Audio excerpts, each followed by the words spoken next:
Hey everyone, hope you're doing good. We're continuing our reading of this really interesting Patreon requested book, Hamza Yusuf's Purification of the Heart. It is of the poems of Imam al-Mawlud's Matharat al-Qulub. So we are on page 11 and we finished his poem Miserliness, which was 16 through 25. In terms of valor, the Imam goes into some detail. One should never create difficulty over paltry matters. He says, when it comes to debt, it is far better for the creditor to be flexible and magnanimous than demanding and unbearable. This is especially true when the creditor is not in need of repayment, while the debtor faces hardship. So essentially, if you were in banking, you would really have to consider this, right? An understanding and compassionate creditor is one who has valor. Having this quality of magnanimity is not an obligation in sacred law, because the creditor has the right to do to what is owed to him. But if he is apathetic to the needs of the debtor and insists on his payment, this is considered reprehensible. Okay, so pressuring. I remember when the bill collectors would call and harass my grandma. Some of them were really brutal and she would yell at them and sometimes she'd cry. Yeah, there's some bill collectors who are horrible. Now, because you can call the HR and complain about them, I think that's maybe less frequent now because now you can trace it back to them. But still.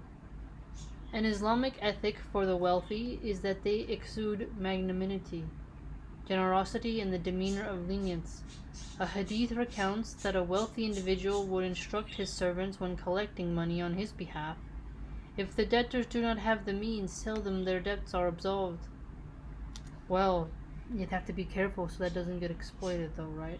So you need to have a demeanor of lenience, exude magnanimity, and generosity. That's the Islamic ethic. When this wealthy man died without any good deeds save his largesse with debtors, according to the hadith, God said to his angels, this man was forgiving of people's transgressions, and against him, and I am more worthy of forgiving transgressions, therefore I forgive him. When hosting guests, one should not be pernickety, says Imam Mawlud. For example, if a guest spills something on the carpet, the host should not display anger, or worse yet, scold the guest. Well, yeah, right? You don't want to be like, making them so embarrassed, because things do happen. It is far better to show valor and be humane in making one's guests feel no consternation at all. The Imam also explains that when one buys a funeral shroud, there should be no haggling over the cost, for a funeral should remind one of death, and a worldly matter of haggling over prices should not be involved in its obtainment. Wow, well that's quite interesting. Because I know when some of my aunts died, they had to go around to the families to collect money. And that was something interesting, how people act when they're not close to a family member that are asked to fund a burial. Really makes you think about our relationships with people, right? Like, would you donate to someone's burial fund, right? One should also not haggle over prices when buying livestock in order to give meat to the needy. The same principle applies to purchasing other goods that are intended for charity as well. So if you have the means, don't penny pitch. Pretty much pay what you know you can pay. A person who doles out difficulty without cause strips away the veils of dignity. This is what the wise guides, the scholars, have said. It is equally regrettable when one discharges an obligation or fulfills a trust without good cheer. Okay, good cheer, like Santa Claus during the Christmas. When paying charity, for example, one should smile and be humble, allowing the hand of the indigent to be above the giver's hand. It is a privilege to be in a position, above, instead of like here, you're like here and then they take it. Allowing the hand of the indigent to be above the giver's hand. It is a privilege to be in a position to offer charity and an honor to fulfill a divine obligation. It is anathema to give away in charity what is shoddy and inferior. Okay, so you can't just give people away your junk. Like, if you know your car's bad, and you're like, oh, donate it since it's bad, but you don't really let them know it's bad, and you got a better one that you could offer. Unless it's going to, like, a school to, like, work on, then you could make the argument, but there are definitely some people who would give the worst of what they have. There is parasimony and miserliness in this. The Muslim tradition is to give away from what one loves. God blesses this charity and extends its goodness. So giving away from like something that you value, essentially. O you who believe, spend from the good, the things you have earned, and from what we brought out for you from the earth, and do not seek what is inferior in order to spend from it, though you yourselves would not take it unless your eyes were close to it, and know that God is ever rich and worthy of praise. Quran 2:267. And you will not attain to righteousness until you spend of what you love.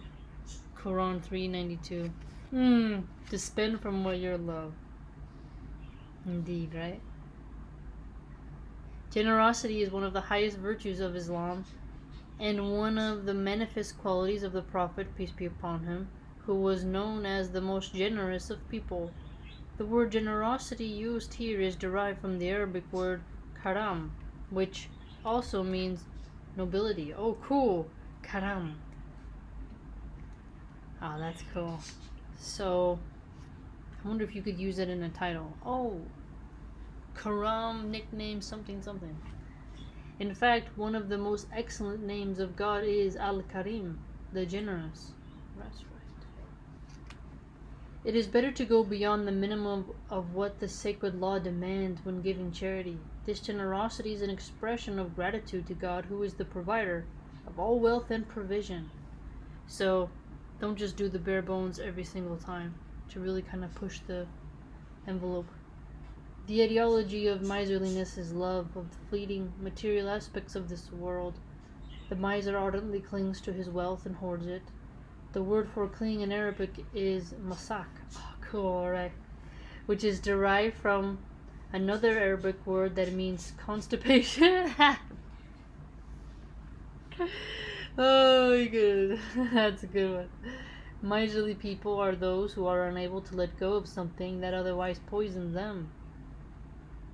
Oh yeah, because if you don't poo and it doesn't come out, you will definitely get sick, right?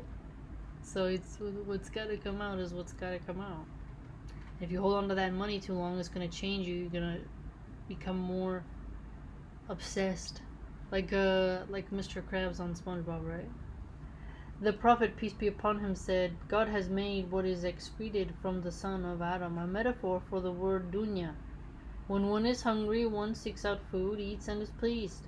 However, when it leaves the body, it is the most odious of things.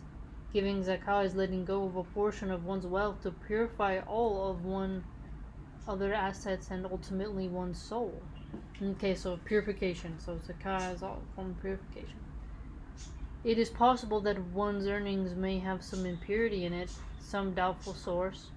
By giving zakah, one purifies one's provision from whatever unknown impurities they may have entered. Okay, so if you don't know if like the money that you're getting is coming from a good source, and a way to kind of counteract that is to give zakah. Well, educational. Imam Ali said, the worst person is the miser. In this world he is deprived of his own wealth, and in the hereafter he is punished. The ultimate casualty of miserliness is the miser himself. Many wealthy people in our society live impoverished lives, though they have millions in the bank. Their choice of lifestyle is not inspired by spiritual austerity. Okay, spiritual austerity. On the contrary, it causes them great discomfort to spend their money even on themselves and their families, let alone on others. Well, that's a good point. Like, even sometimes they don't want to dish out things for all their children, sometimes just one of their children. The nature of the miser is that he does not benefit from his wealth in this world, and in the hereafter he is bankrupt and debased for refusing to give to the needy. In doing so, he refuses to purify his wealth, and prevents it from being a cause of light and relief in the hereafter. The miser would argue that he hoards wealth to alleviate his fear of poverty. Remarkably, however, the miser never truly feels relieved of anxiety. A miser is constantly worried about the money and devoted to servicing his worry. Yeah, so he's really giving us the nutshell example of what greed does to people who just money chase all day, right? I mean, you could definitely see what the point is about how healthy it is to give and to not worship wealth to the point where it poisons you in the end, right? Yes, the choice of lifestyle becomes dead and causes them pain, and they are really only concerned in them. Selfishness.